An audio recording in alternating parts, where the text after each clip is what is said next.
baby. Extra bright, I want y'all to see this. Turn up the lights in here, baby. You know what I need, want you to see everything. Hey guys, welcome to the King's Court. My name is Kabir and we got Kerman right here next to me.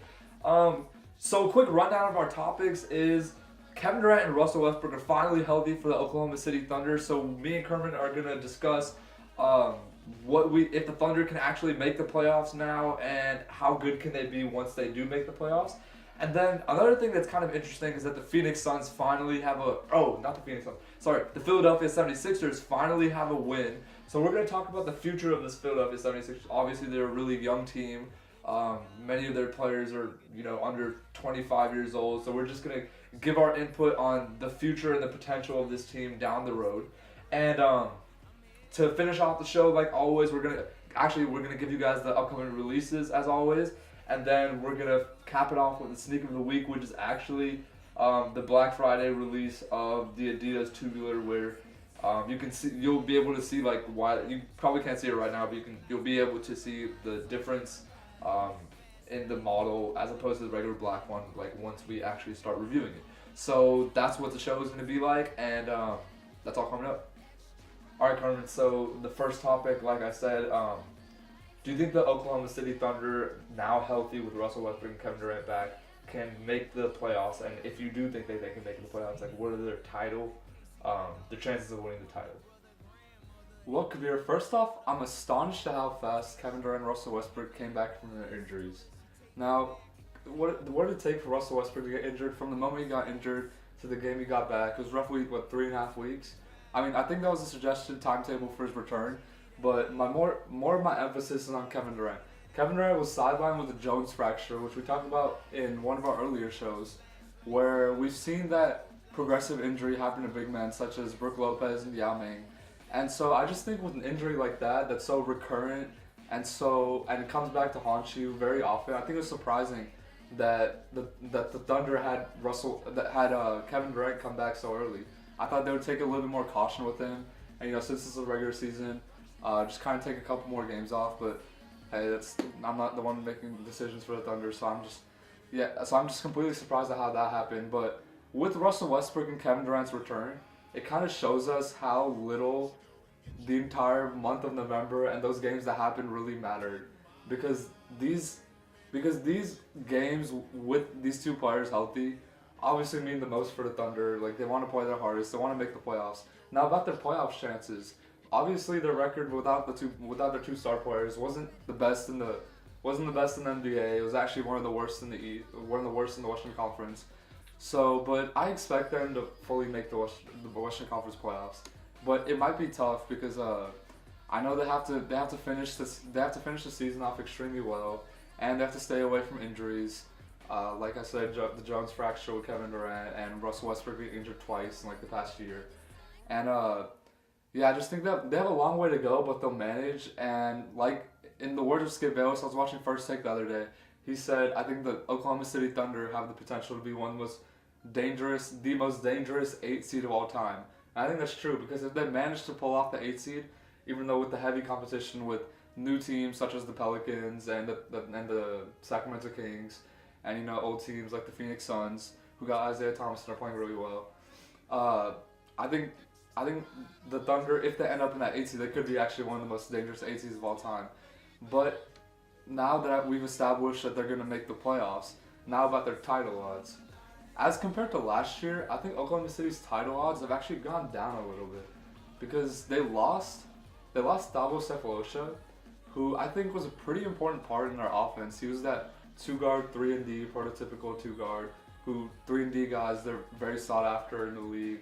And they fill a lot of holes. Like, Thabo Sefolosha was known to be a great defender and hit big shots once in a while. And they replaced them with essentially Anthony Morrow and I guess Jeremy Lamb, who's getting more playing time. And I mean, those people I don't think they're as competitors as Thabo Sefolosha was. But that's not that big of a deal. But what I do think is a big deal is the fact that Kevin Durant and Russell Westbrook spent time away from each other, and they need to get their chemistry back. And they have to stay away from recurring risks of injury, which Russell Westbrook and Kevin Durant are known to play a ton of minutes per night, 38 to 40 minutes per night. and they have to monitor those minutes from now on, and I think that might take a toll on the team as a whole. But also one thing to watch out for is Reggie Jackson's emergence.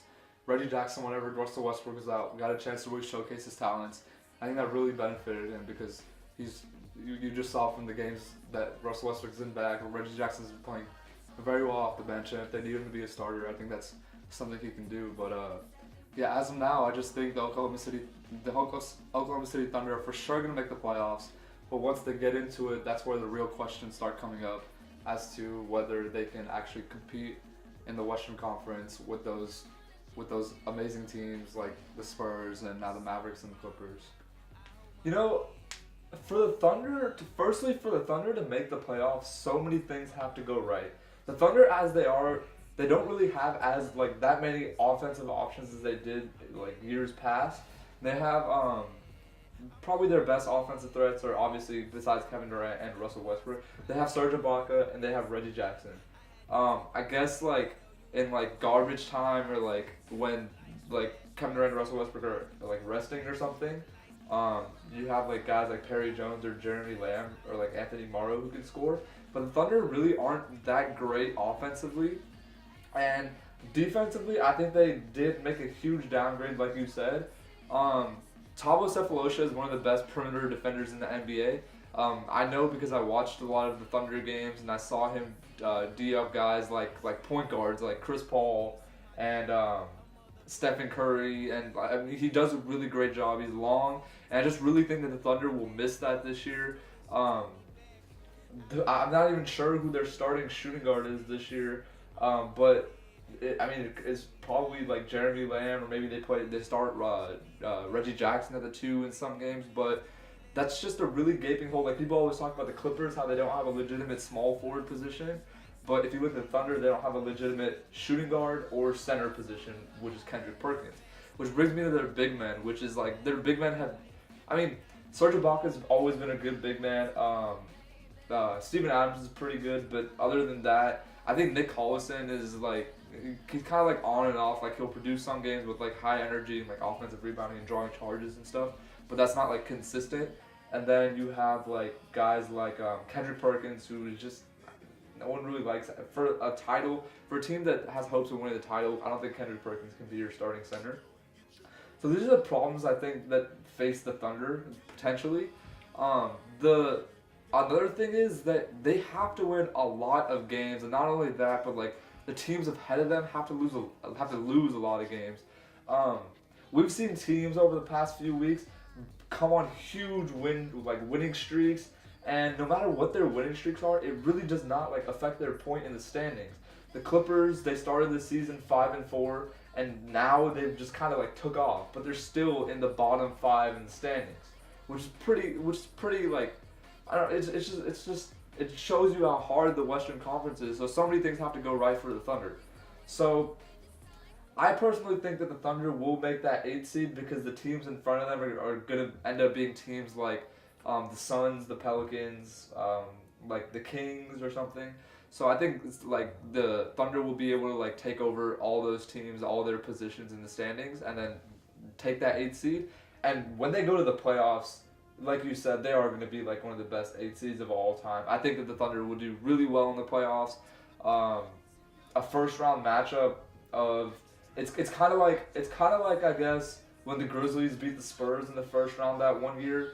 The Grizzlies were the 8 seed and the Spurs were the 1 seed, and the Spurs were kind of like not really taking them too seriously and just kind of like waltzing into the game casually, and then they got their butt kicked and then they lost that series. So I think that's how it could be for whichever team plays the Thunder in the first round. Obviously, all teams aren't going to like let up just because it's like the Thunder, but one possible dilemma that I think could get in their hopes of title aspirations is just, like after Durant and Westbrook, like you're going to meet that team in the playoffs, like maybe like they meet the Spurs, and they have a guy like Kawhi Leonard who can D up Kevin Durant pretty good. So you can't just rely on Russell Westbrook to provide scoring if Kevin Durant gets kind of prevented a little bit from scoring. So I feel like you really need that third option, and Serge Ibaka has been a little inconsistent, but I think this is where they really miss that guy off the bench who's really coming and give them that scoring punch. It started with James Harden. When they lost James Harden, they downgraded to Kevin Martin. They lost Kevin Martin, and they downgraded to Reggie Jackson and Jeremy Lamb, and now they lost like Thabo Cephalosha. So now Reggie Jackson could probably be in the starting lineup. So that leaves your best producer off the bench to be Jeremy Lamb, which isn't really sufficient. So the Thunder's depth, or Anthony Morrow, who could also actually start. So I really don't just like trust in the Thunder's depth, but if they do like get past all these issues, I really think the Thunder have just as good a shot of winning the title as any of the top contenders like the Clippers or the Spurs. So, yeah. So the Philadelphia 76ers avoided making NBA history in a bad way, by avoiding a record of the worst start to a regular season in NBA history. They if they had lost their 17th game, it would have set that record, but they actually won it. So I'm just gonna ask you, this Philadelphia team obviously for the next 5, 6, 7, whatever years really isn't gonna be going anywhere. They're just gonna be like wishing that they get people in the draft. So I'm just gonna ask you, like, what's the potential of these players on the team or of the team of itself, and like how long do you think it'll be before like they kind of hit their stride, kind of back in the playoffs? You know, Kabir, at this point, the future's not looking too bright for the Philadelphia 76ers, and I'll tell you why. Now, they drafted well last year because obviously they got Joel Embiid, who many expected to be like the new age Tim Duncan or Hakeem Olajuwon or whatever those crazy assumptions were. But I think starting off your NBA career with an injury is the worst sign that can possibly happen to a lottery pick, because especially with big men. Because we see this happen so often that big men get drafted into the NBA, all the hype surrounding them, and they start off their career injured, and they never really make it up. Like, Nerlens Noel actually happened to the Philadelphia's other high lottery pick, Nerlens Noel, the same thing. And Nerlens Noel has been anything but very impressive this season. He's been all right. He's had nice defensive moments, but nothing that looks too promising. There's room for development. He's developed a slight offensive game, but nothing that looks too promising.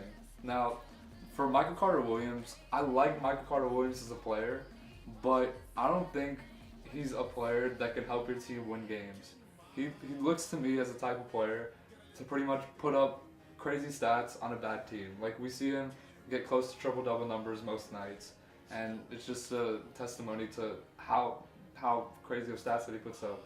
And it just shows, like, during draft night, remember there was a moment where the Philadelphia 76ers nearly traded Michael Carter-Williams for, I think it was Dante Exum or something like that. Something really weird. So it just shows his expendability and the fact that they don't really see him. I mean, they see him as a player for the long term as of now because they didn't trade him.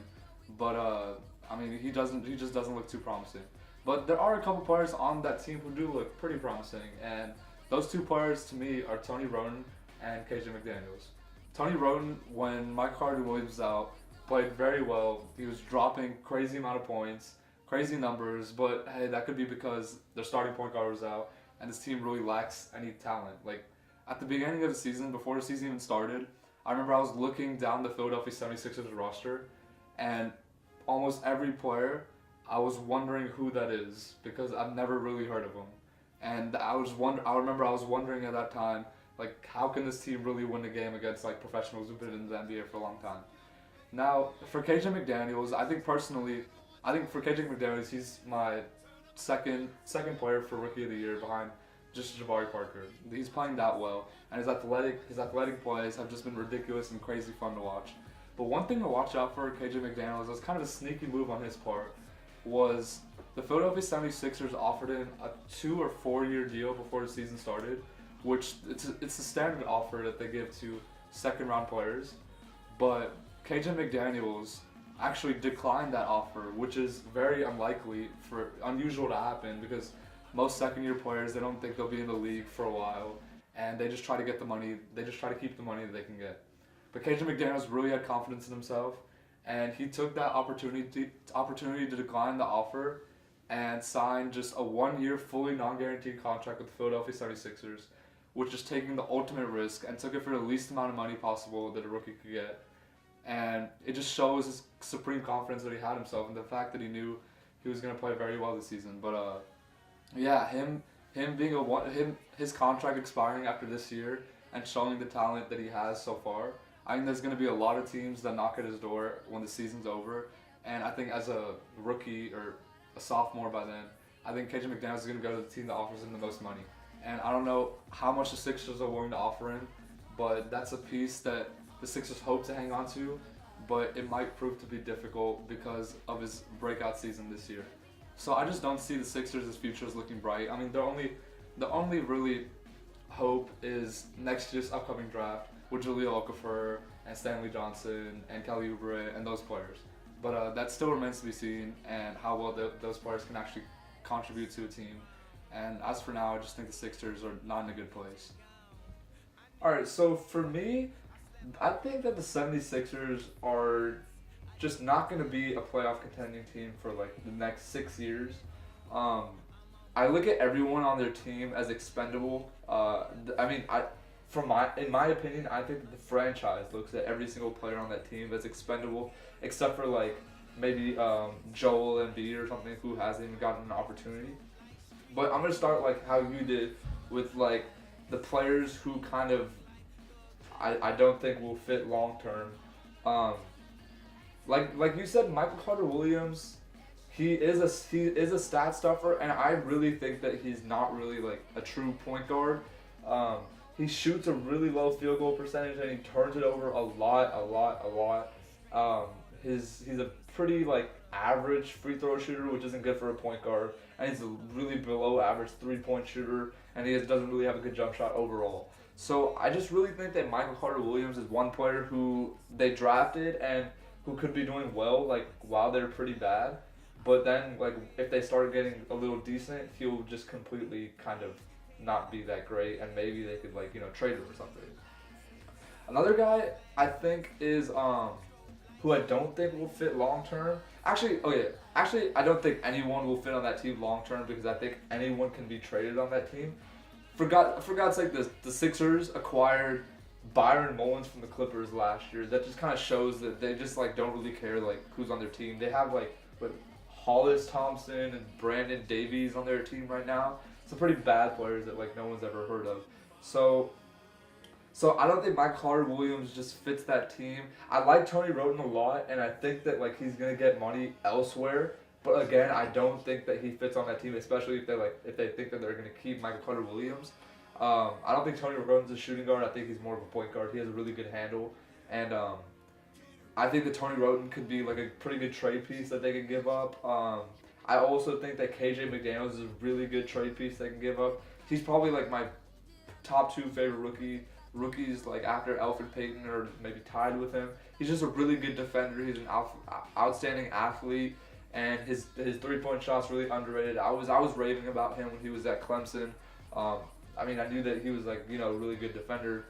So I think that those 2 guys are probably the biggest like trade pieces on their team, and just guys who they won't build around, but they can like use to like acquire like better pieces they can build around. Now if we look at a guy like Nerlens Noel, he's been playing solid this year, but again I think he's one of those guys who's expendable.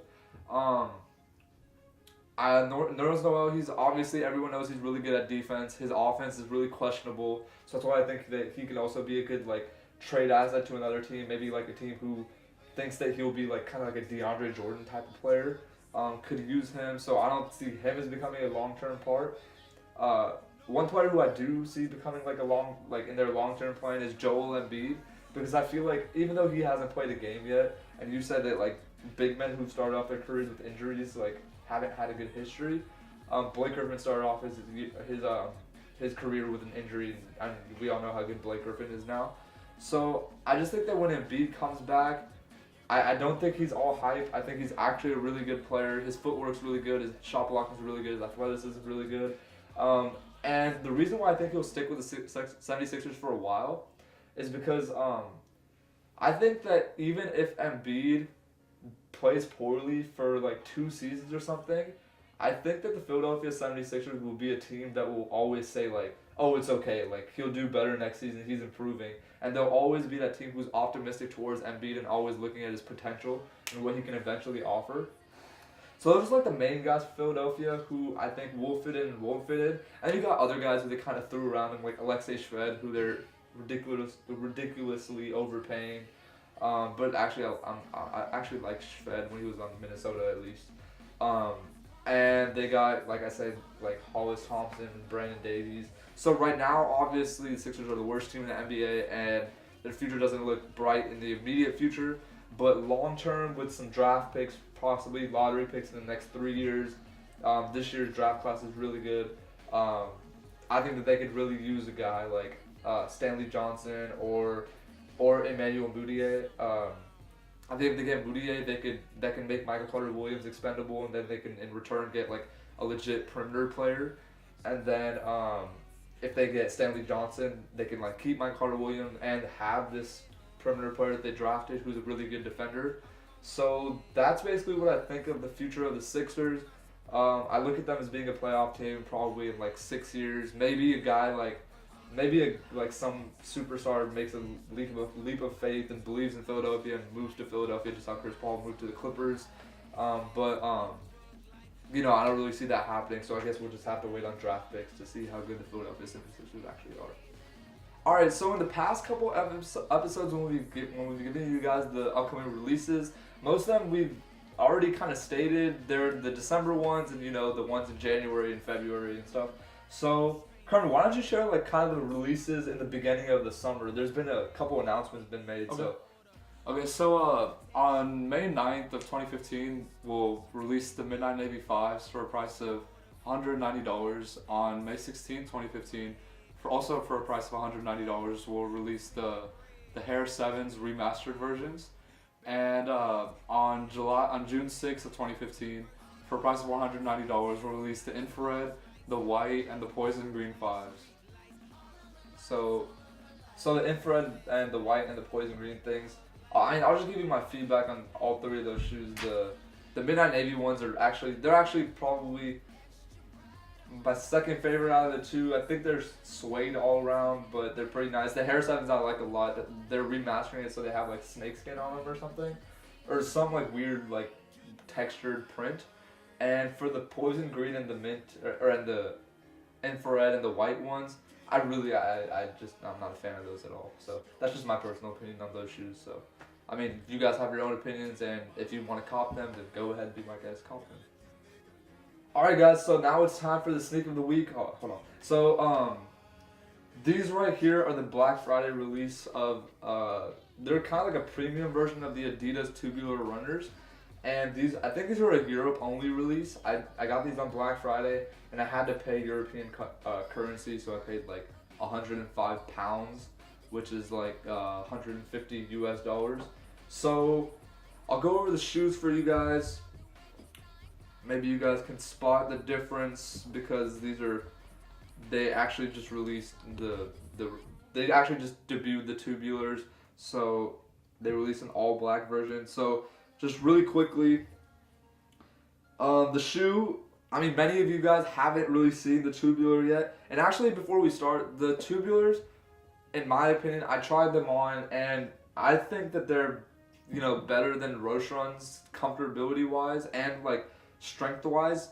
One reason why is because in the toe, the Rocheron is really flimsy, and, like, if something falls on your toe, then you're, like, if something heavy falls on your toe while you're wearing Roches, it's bound to break your toes.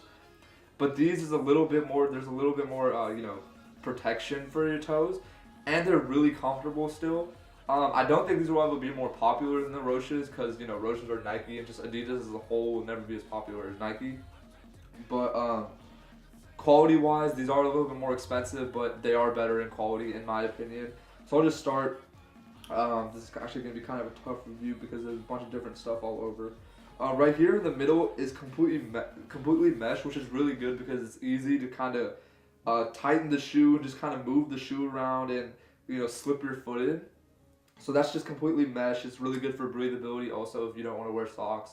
Or, I mean, if you do want to wear socks. Some people actually told me that the shoe kind of looks like a basketball shoe, but because it's really high up here, but, I mean, they're runners.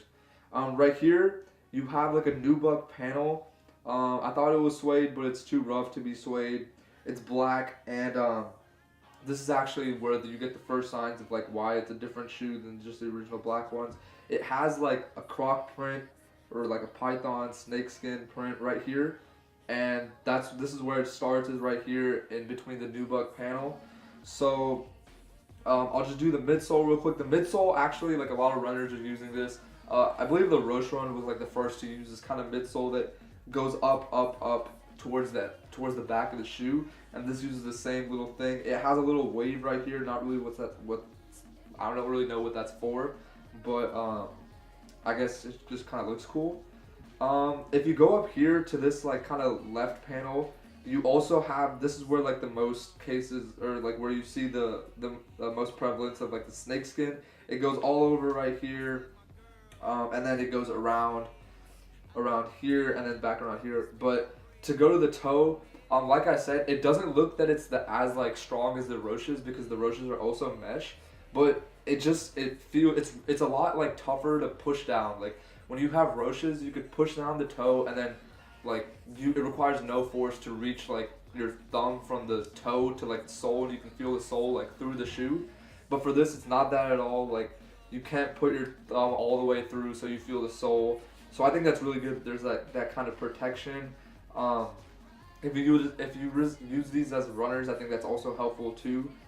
So it's mesh right here as well, and then you kind of have like a synthetic kind of mesh as well up here, all black. If you go to this side of the shoe, you have more of the snakeskin going around, so that just goes around like the whole laces portion, which I'll get to in a second. You have the same thing as you had on the first side with the mesh, and then the nubuck panel, and then more snakeskin, and then you have the white midsole and the black waves. So that's that. And if you go right here to the front, the laces, these are the laces that came in them, which are basically just white laces spotted with black. And I think it looks really cool because it's a good accent to the whole just like plain black color of the shoe. It kind of makes it more unique and just not like a really standard shoe. So they did come with like extra black laces, and like for the people who don't like the white laces. The tongue is kind of a little bit weird. I really don't like this whole like the way that the tongue kind of like creases over. It's like folded over. I haven't worn these long enough to know like if the tongue like expands when you're wearing them or whatever, if your shoe kind of expands the tongue.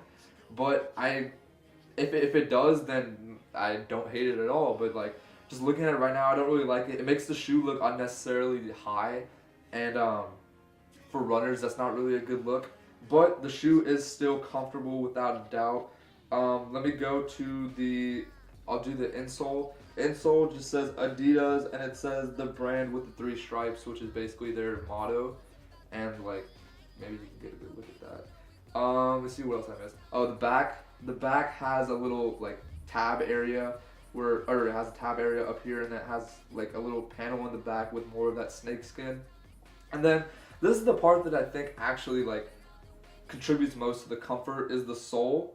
If you look at the sole, it looks pretty like weird. My dad, when I got them, he says, and my dad and our housekeeper actually told me that like this shoe looks like an extremely high-tech kind of shoe, like totally like 21st century kind of shoe, which I completely agree. And the sole plays a huge part in it. It's like the sole has like 2 levels. You have like the top of the sole, which is white, which is basically like where most of your shoe is. And then like the lower level of the sole is just like the black. And I don't know how, but like I think it makes it more comfortable in some way, because the insole, because I felt these shoes were more comfortable than the Roches, yet the insole wasn't as soft as the one in the Roches, which is like that rubber. So the only thing that I had to kind of point to was it had to be the sole. If the insole isn't as like comfortable, then it had to be the sole. But so that's the shoe right there. If I had to give the shoe, I'd give it a 9.5 out of 10 comfortability, whereas I'd give Roche's like an 8.5 out of 10. So I think these are more comfortable than Roche Runs. I really like the shoe a lot. I like the style, and I really hope that Adidas gets more popular with the shoe. Yeah, this is a really nice shoe. Hope you guys get them. That's it for today's show, guys. Thank you so much for watching. Be sure to follow us on Twitter and subscribe to our videos on YouTube. Alright, so one quick side note before we do this. A lot of you guys have seen the site lately, and the site, you may notice on the front page, has a direct link to J. Cole's album, which leaked, and we were actually the first people to leak it. So to all those guys who visited our website and just gave us that attention and just like the views on our website, thank you for coming to our website. We enjoyed the album, and we hope that you guys too. But thank you guys for joining us on this week's video, and please be sure to subscribe to our videos and follow us on Twitter like he said. And like I always say, please be sure to check in with us next week. Thank you. If you want it, you can get it for the rest of your life. Something wrong, I hold my head. MJ gone, I nigga dead. I slapped my girl, she called the feds. I did that time and spent that bread.